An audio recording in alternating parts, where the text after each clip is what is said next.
आजादी के बाद देश अपनी मूलभूत सुविधाओं को पूरा करने के लिए संघर्ष कर रहा था।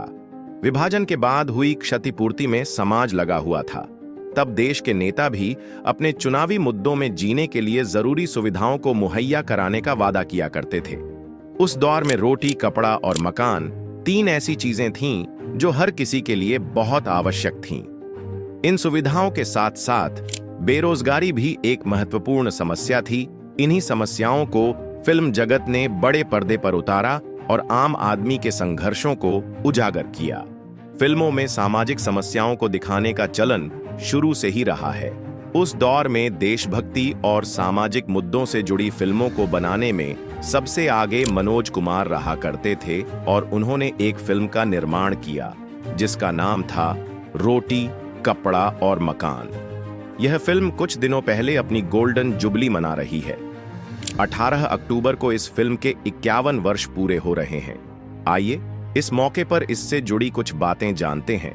70 के दशक में अभिनेता मनोज कुमार ने फिल्म रोटी, कपड़ा और मकान का लेखन, निर्देशन और निर्माण किया। फिल्म में उनके अलावा शशि कपूर, जीनत अमान और मौसमी चटर्जी मुख्य भूमिकाओं में थे।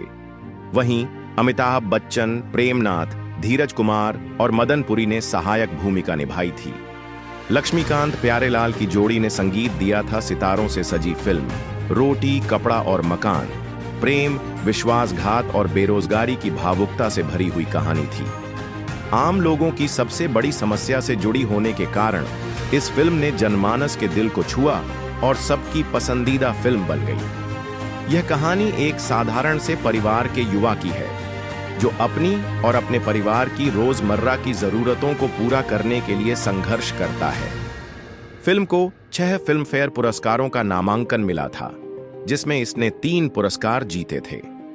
फिल्म ने सर्वश्रेष्ठ निर्देशक, सर्वश्रेष्ठ गीतकार और सर्वश्रेष्ठ बैकग्राउंड सिंगर का फिल्मफेयर पुरस्कार अपने नाम किया था।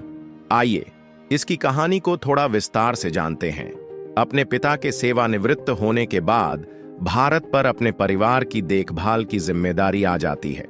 उसके 2 छोटे भाई विजय और दीपक हैं।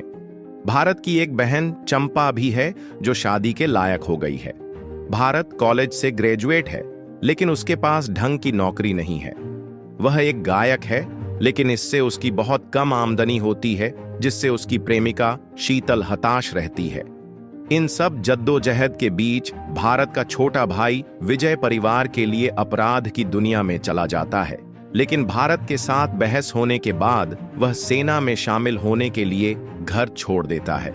भारत की जिंदगी में मुश्किलें यहीं कम नहीं होती।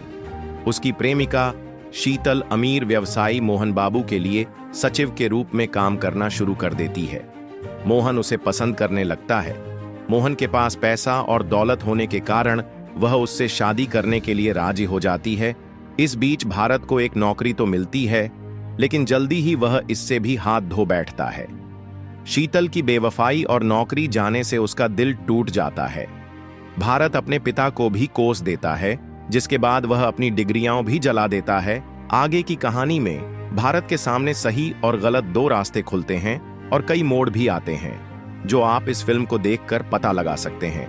हालांकि इस फिल्म का उद्देश्य मौजूदा समय के हालात और जीवन की जद्दोजहद को दर्शाना था। इस फिल्म के कई गीत बहुत मशहूर हुए। आज भी लोग उन गीतों को गुनगुनाते हुए सुने जा सकते हैं। इसमें इस फिल्म का गाना मैं ना भूलूंगा जिसे सर्वश्रेष्ठ गीतकार का पुरस्कार मिला था भी शामिल है। साथ ही हाय हाय ये मजबूरी और महंगाई मार गई जैसे गीत भी काफी मशहूर हुए थे।